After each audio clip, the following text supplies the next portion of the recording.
হে জগতবাসী, আজ আমি শামীম আলী চিশতি আপনাদের সামনে একটি আলোচনা নিয়ে আসলাম।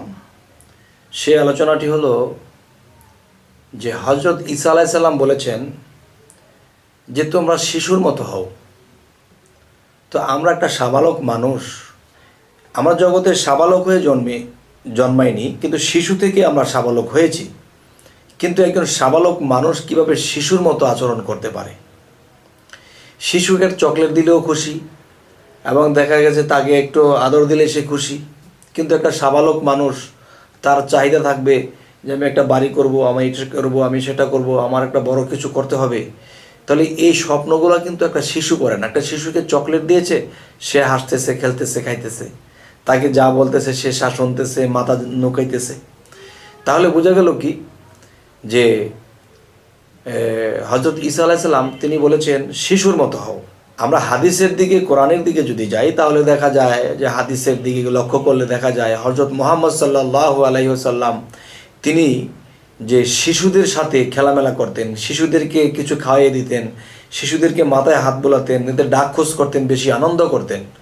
তাহলে তিনি শিশুর সাথে শিশুর মতো করে মিশে যাইত। তাহলে এখানে একটা রহস্য অবশ্যই আছে। যাক, এবার একটু কোরআনের দিকে আসি। কোরআনের দিকে যদি আসি, তখন দেখা যায় যে আমরা সূরা ফাতিহা পড়লে দেখা যায় যে বলতেছে যে সিরাতাল মুস্তাকিম, যে তোমরা সহজ সরল নম্র ভদ্র হও। সহজ সরল নম্র ভদ্র হও। যেমন একটা কথা বলা হয়েছে যে শিশুর মতো আচরণ যার, তিনি কিন্তু সরল, যেরকম বুঝায় তেরকমই সে বুঝে, কিন্তু সে কোনো উগ্র ভাব করে না, এটা লাগবে সেটা লাগবে, বা বাড়ি করব গাড়ি করব, ওরকম কোনো চিন্তা ভাবনা তার নেই। সে ছোটোখাটো কিছু দিলে সে খুশি হয়ে যায়, তার সরল। তাকে যদি বসে থাকো তো বাবা, বসে থাকে। তাহলে একটা সাবালক কিন্তু বসে থাকবে না, হয়তো বসবে, উঠে চলে যাবে।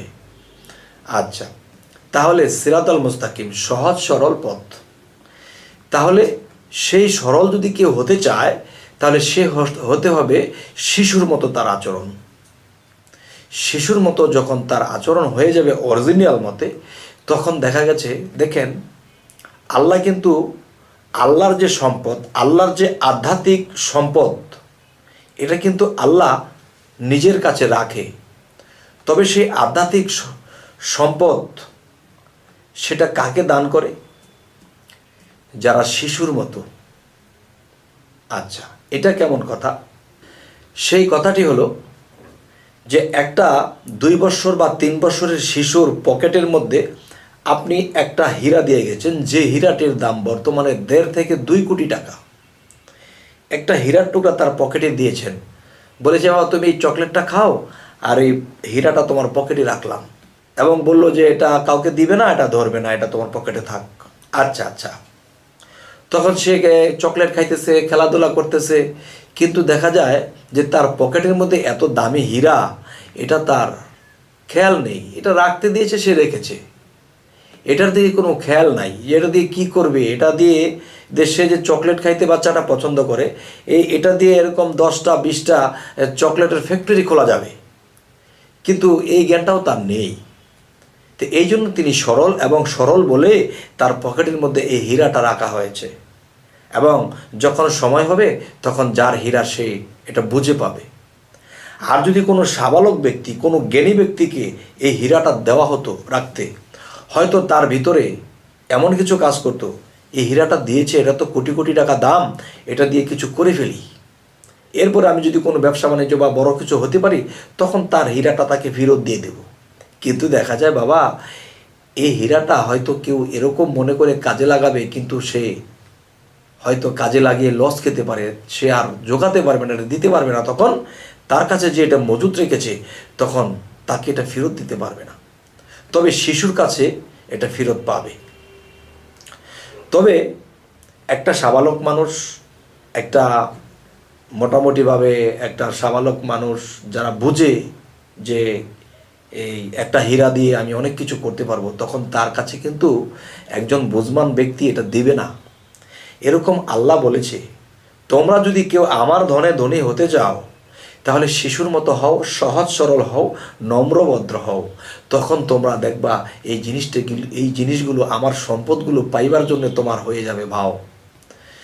তবে হেল জগতবাসী, আজকে এই প্রসঙ্গটি কেন বললাম, যে আমরা কিন্তু ছোটবেলা থেকে দেখে আসছি, শুনে আসছি যে 7 বছর থেকে নামাজ ধরতে হবে। সেই 7 বছর থেকে সূরা ফাতিহার মধ্যে পড়তেছি যে সিরাতুল মুস্তাকিম, হে আল্লাহ তুমি আমাদেরকে সিরাতুল মুস্তাকিমের পথ দান করো, সিরাতুল মুস্তাকিমের পথ দান করো। যখন নামাজটা পড়েছি সে মসজিদে পড়ি আর ঘরে পড়ি, কিন্তু বাহিরে গিয়ে সে তখন আর আমার সিরাতুল মুস্তাকিম থাকে না। তো দেখা যায় 80 বছর 100 বছর যদি বাঁচি এবং শুধু বলতেই আছি যে আল্লাহ তুমি সিরাতুল মুস্তাকিমের পথ দান করো, সহজ সরল বানিয়ে দাও, সহজ সরল পথ আমাকে দাও, কিন্তু দেখা গেছে প্রত্যেক দিন চাইতেছি আর এই সহজ সরল আমি হচ্ছি না। আমার ভিতরে গরল রয়ে গেছে, নামাজের মধ্যে আমি মসজিদে থাকতে পারি না, নামাজের মধ্যে আমি নামাজের স্থানে থাকি না, আমি চলে যাই বিভিন্ন স্থানে। তখন দেখা গেছে আমাদের ভিতরে গরল আছে, সরল নেই। আর সরল নেই বলে সেই হীরা বা আল্লাহর ধন আমাদেরকে দেয় না।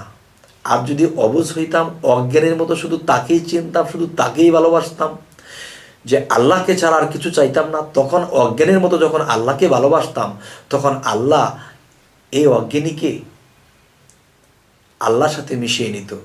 এখন দেখা গেছে যে আমার তো জ্ঞান আছে, এটা করলে সেটা হবে, সেটা করলে সেটা হবে, তখন আল্লাহকে বাদ দিয়ে আল্লাহর কাছে অনেক কিছু চাই, আল্লাহ এটা দাও, আল্লাহ সেটা দাও, আল্লাহ সেটা দাও। তখন দেখা গেছে যে আল্লাহকে চাই না, আল্লাহর ধন চাই, বেহেশত চাই, দোজক থেকে বাঁচতে চাই, আল্লাহকে চাই না।